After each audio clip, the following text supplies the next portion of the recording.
Hello and welcome to By the Numbers. I'm FM Tahiti, and in this episode, we're going to be trying out a new tactic. And there's a kind of statistical reason for why we're trying out this new tactic, but I'll get to that in a second. So in this episode, we're going to be playing against Cliftonville. Probably just do the one match for this one. But Cliftonville are 7th, we're 11th. So if you remember from last episode, we were a bit higher than 11th then. Not by much, but we were a little bit higher. And this is what the league table looks like. So we're in 11th, 3 points behind Portadown and Safety, but 3 points ahead of Ballina and automatic relegation. So we're in the kind of playoff spot as it stands. 21 games played, and over the course of the season, just as a reminder, we've got 38 games as we split after 33. So there's plenty of time currently to try and sort this out. So we've got 17 games left to try and sort things out, with 5 of those games coming against teams in our kind of bracket, because we're not going to get in the top half of the table, to be honest, are we? The gap's a bit too much, unless everything goes our way, then maybe we could do. In the last episode we played on camera was us against Crusaders, where we lost. Get used to that as a thing. So all the way back here we lost 3-0 against Crusaders. Then we played Glentoran off camera and we lost 3-2 with that 86-minute goal doing us in, and also we had a player sent off, so we conceded 2 after Niall Gordon got sent off. Then we played Linfield, where we lost 3-0. We played Larne, where we lost 2-0, and in these 2 games I've been trying something a bit different. In fact, these 3 succeed. It's gone from 4-4-2 diamond to 4-4-2 flat. So I was trying to create 2 flat banks of 4 in a kind of Tony Pulis style, just to limit the amount of chances they were getting in the box. So one of the comments recently about XG was to do with maybe the struggles for sort of this season, last season, were to do with the fact that we're not getting enough central chances. We're giving away too many central chances. So one way to try and remedy that was just to tighten things up at the back, stop them getting the crosses in, load the box with bodies, have those 2 banks. To be honest, Linfield and Larne were probably bad teams to try that against, because they're just so much stronger than us. But then when we played against Glenavon, the same thing happened. But for slightly different reasons. So against Glenavon, I tweaked it even more. So I had defensive wingers playing as well in this. And this is what I call the Battle of Mourneview. So you can see we had 5 red cards, 1 straight red card, and then 4 result because of second yellows, and another 2 yellows in there as well. So we finished the match with 6 players on the pitch, and to be honest, we were holding on fairly well. So we scored, then we had 3 players sent off, and then once the 3rd player sent off, that's when we got crushed, essentially. That's when it all fell apart. And to be honest, up until that 3rd player getting sent off, up until Byrne getting sent off, we were still hitting them on the break quite nicely. But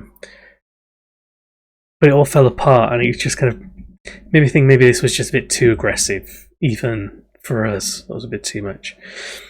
So then I was pondering about things, and I thought, well, maybe from looking at my defenders are terrible. It doesn't matter whether I've got a bank of 4 in front of them helping them out. It doesn't matter whether I've got a better keeper. My defenders aren't great. My keeper's not the best. He's better than his stats. His stats in terms of concede would suggest, because we should have conceded a lot more over the course of the season from looking at XG against. But it looked like an almost impossible job to really improve the defence. So I moved to a slightly different tactic, which I've called the Belfast battering ram. And that's because I've got back to the diamond, and I was thinking, well, how do I get more chances in the centre? How do I improve things if my strikers aren't the greatest? Like Eddie Gregg's good.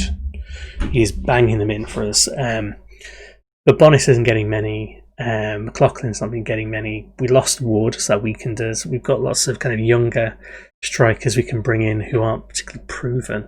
So how do we get the most out of them if they're not the greatest? And especially, how do we get more out of them in the box when we might be struggling to get in there in terms of, where we receive the passes and things like that. So he's saying it's a 4-1-2-3. I don't know if that's the best way of describing it, but basically I push the attacking midfielder where Cockcroft plays up into the front. So I've got 3 strikers, but change that striker role into a false 9. So I'll show you what it looks like. So this is what we've got. So basically Cockcroft's still playing. Even though he's not a striker, I've got him playing in the false 9 role up here. So the plan had always kind of been that in this attacking midfield position, he'd be sort of pinging passes to these two and potentially drawing people out to him. But as the rest of the teams have got better and better and we've not really kept up, or as the standard we're playing gets better and better as we got promoted, he's been pulling fewer and fewer defenders away from the rest, which meant the strikers have got to do more work and they've not necessarily been doing it that well, just because they're against better opposition and so on. So having him here as a false 9 means he's close to the box, and he's essentially in the box and then he pulls back. And by doing that, he either pulls someone with him, or they leave him and he gets space to then pass it out. But it creates this kind of situation where we've got 3 strikers potentially in the box, forcing our other defences of, say, 4 of the back, so 2 central defenders, to make some awkward choices. Who do they follow? Who do they pick up? Who do they try and push wide and things like that? And if a fullback comes in to try and help them, so if they kind of pivot and bring a fullback in to pick up all 3, then we've got 2 wingers on attack, which then means we get the overload somewhere else. Basically, it's kind of forcing overloads in the box, pushing up more players so we're in the box, so when they get the ball, they're more likely to be close to goal, so we get more central shots close to goal. And it uses this kind of weird false 9 target man pressing forward combo. So the pressing forward should be on the shoulder of the last man, sniffing up sort of mistakes, snapping at people's heels. The target man should be bullying the defenders kind of in the air and then laying it off to others or scoring himself. So potentially laying off to pressing forward or to Cockcroft in the false 9. And as the false 9, he's finding an opening space. I thought maybe this is a bit of a weird idea. Maybe this isn't going to work. I thought I'd call it battering ram because it is essentially, we're not picking a lock, we're breaking a door down in this sense. We're not kind of finessing an overlap or an overload. If you look at all of the kind of really great FM tacticians, they talk a lot about creating overloads. If you look at Bust the Net stuff, there's a lot about creating space, using space, creating overloads and overlaps and things like that. And there are lots of ways you can do that in the game. So you can go from essentially what is a quite symmetrical tactic, but use the instructions to then create a shape that pulls the defence around and creates overlaps and overloads people in certain areas of the pitch and things like that. I've not done anything quite as finessed or subtle as that. I've just put 3 up front with one of them who pulls back a little bit, with 2 wingers who will also push up front, and basically ask the defenders to make some hard decisions here and then try and punish them when they make a poor decision. And what we found was, I should have really come back for the Ballinmallard and Portadown matches because they're our rivals. But I was desperate to try and get the tactic working. So we beat Ballinmallard 2-0. So McLaughlin and Greg. And we beat Portadown 3-1. And again, Greg getting 2, Cockcroft getting 1. And I think Cockcroft picked up a couple of assists in these last 2 games as well. So he's played quite well. So he has dropped back and then been able to thread some interesting kind of balls through. So in those 2 games, it works out quite well. Then we played Institute and just got absolutely done by long shots. Like 5-1 isn't anything like what the match was about. 1-1, I'd have grudgingly accepted from them, but Kane's goal was like a wonder goal. Fraser's was as well. Kelly was from a kind of lucky rebound from a set piece. They didn't play this well. This is one of those kind of freak results where if you look at the XG, their XG is probably maybe 1.5, 2. Our XG was a bit higher than that, but it happens. So I think this was a tactical issue. I think this was a luck issue. And then against Ballymena are quite high up in the league in comparison to us. We got McLaughlin set off really early, not long after we'd taken a lead from McVeigh from a nice corner. We had a goal disallowed as well, I think, that didn't make it on here. And then they gradually got back into it just by weight of numbers by the end of it. But we've got Cliftonville, Another issue we had in this match as well was I'd given Eddie Gregg, a rest because he was jaded, and I wanted to kind of save him. I don't want to run him into the ground because he is banging them in for us at the moment. So where is he? Probably helps if I sort it by position, doesn't it?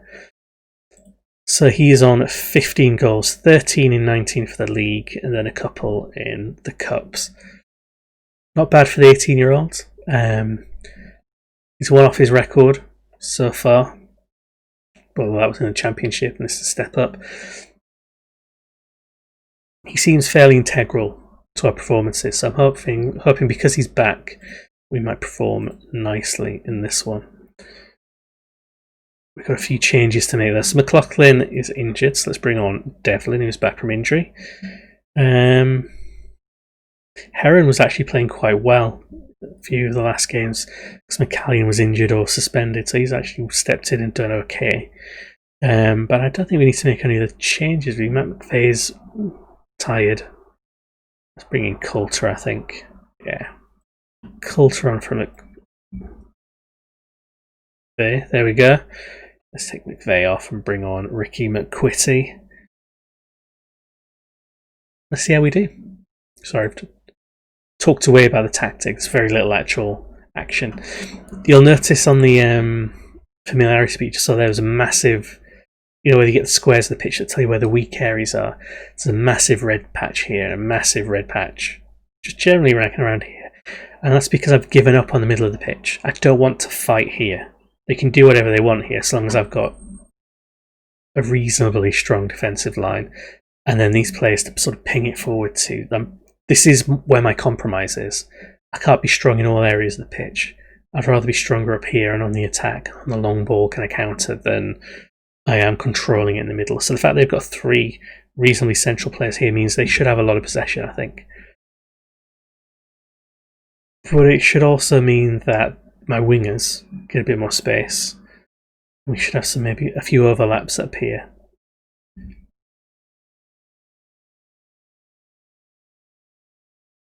And we're still playing a fairly aggressive form of football as well.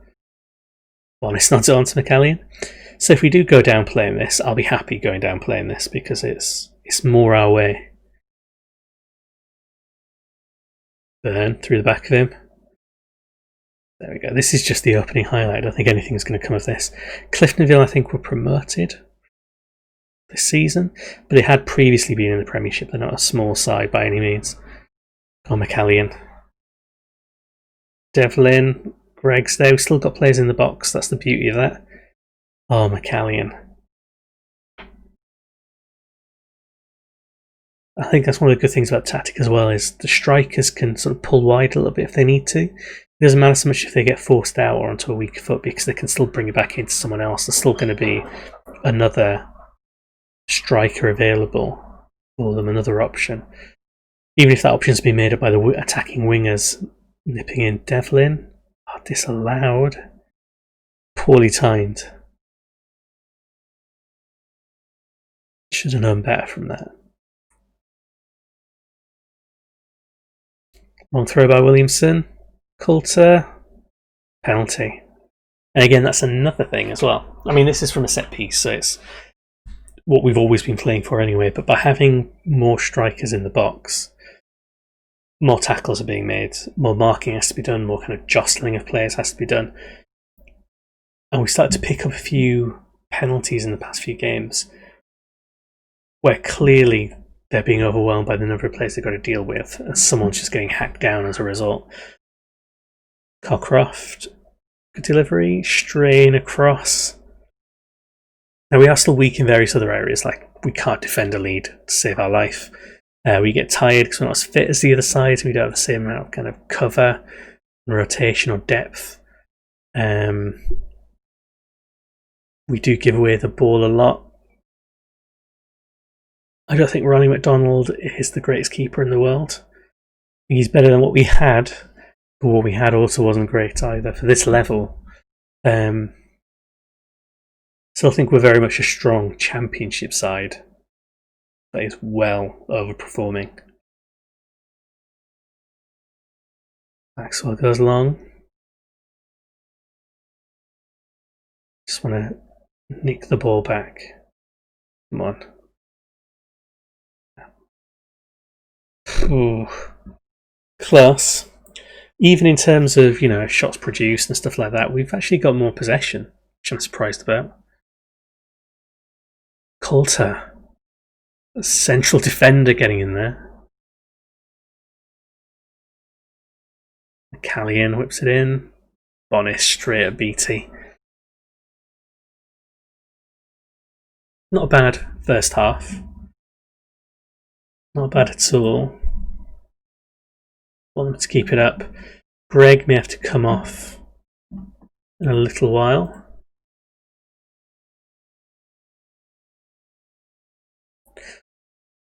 I think because we're such a small side financially and reputation wise in comparison, we have really been overperforming. Greg's got to be offside there, surely. Yeah, there we go.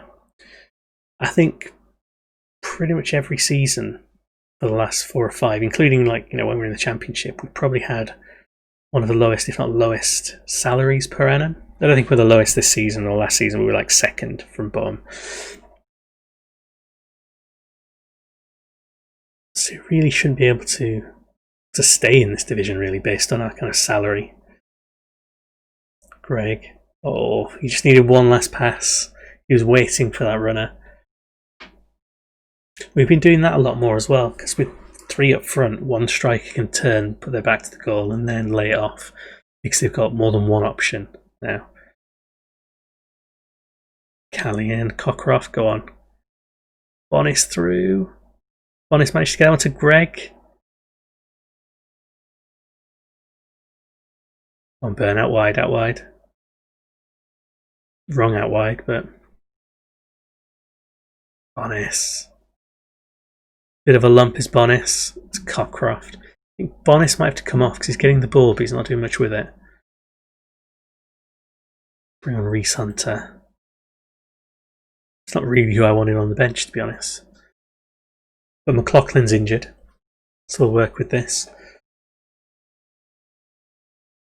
Gary Gregg as well. Forgot about him entirely.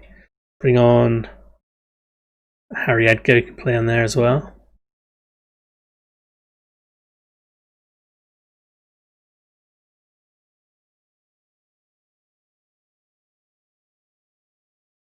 Long throw by Williamson.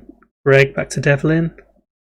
It's lining up, but it's not quite work. Cockcroft recycles it. Devlin forces the save.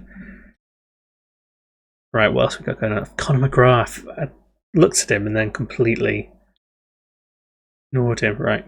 Conor McGrath's coming on for Cockcroft. Let's swap these two around. Sure, this isn't the most kind of sensible sort of change you want to make if you're holding on to a result. But it's done now. Concentrate.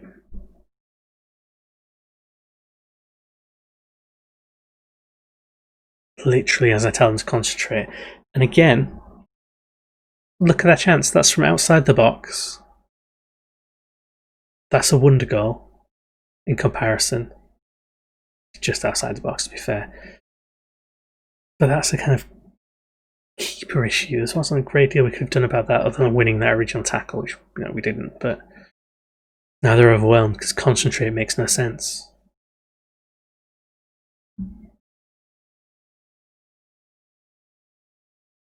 Devlin.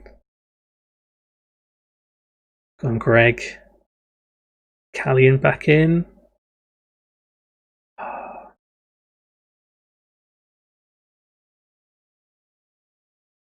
And get rid of it properly.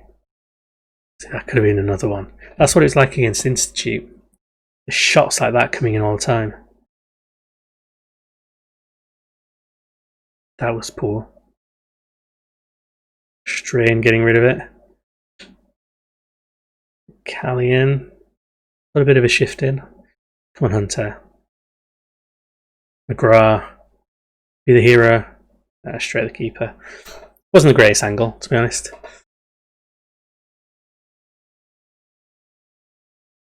Hunter back out.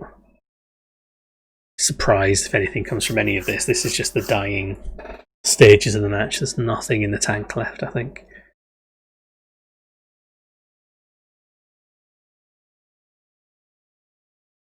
Come on, stop him. Maybe nothing left in our tank, but there might be something in theirs. Williamson does alright there. That's okay.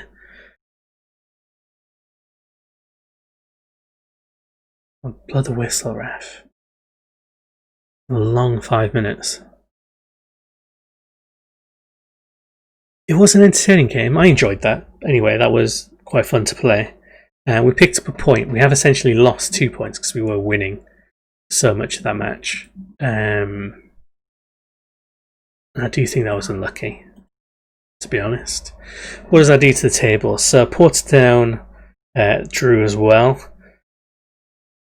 Ballymallard drew 2. So basically it's not changed anything. We're still 3 points ahead of one and 3 points behind the other. It's going to be tight, but I quite like the tactic. I think it works quite nicely. If you look at how we play it pretty well. So look at the analysis, we might as well. So if you look at, just look at our shots. Look at everything within the box. Nothing. The most long range one here is just on the edge of the box, but from the inside there. Clustering around here, we're getting closer and closer. This is better. This is much, much better. Cliftonville had a couple of... that one went in. But yeah, I think we played well there. I think it's promising for the tactics. I'm going to persevere with this. Schedule-wise, can see how we do against Crusaders again. Coleraine, we'll have a look at. Bangor, Linfield, Larne, probably we'll come back for. Might come back for the Glentoran and Ballymallard because these are this run of teams here are the teams that we have a chance against. Doesn't matter what tactic we've got currently. We're not going to beat Linfield or Larne unless it's luck or an absolute out and out fight, tooth and nail to get a point or something from them. We just don't have the resources. I'll show you this over and over again because it's kind of an excuse, but look at that as salary per annum. They're so far behind them and Linfield that we just have the resources for that. The only team we're above in the table for salaries, the team we're above in the table for points. So it's kind of bears that out a little bit. And Portadown are doing slightly better than their salary. So slightly worse than their salary. So it's tough, but we'll see how we get on. So yeah, thanks very much for watching. I will see you in a later episode. If you're interested in using XG in your own kind of stuff, if you go to my blog, FM20 you can download one of the spreadsheets I use and just plug it in for your match. See you later.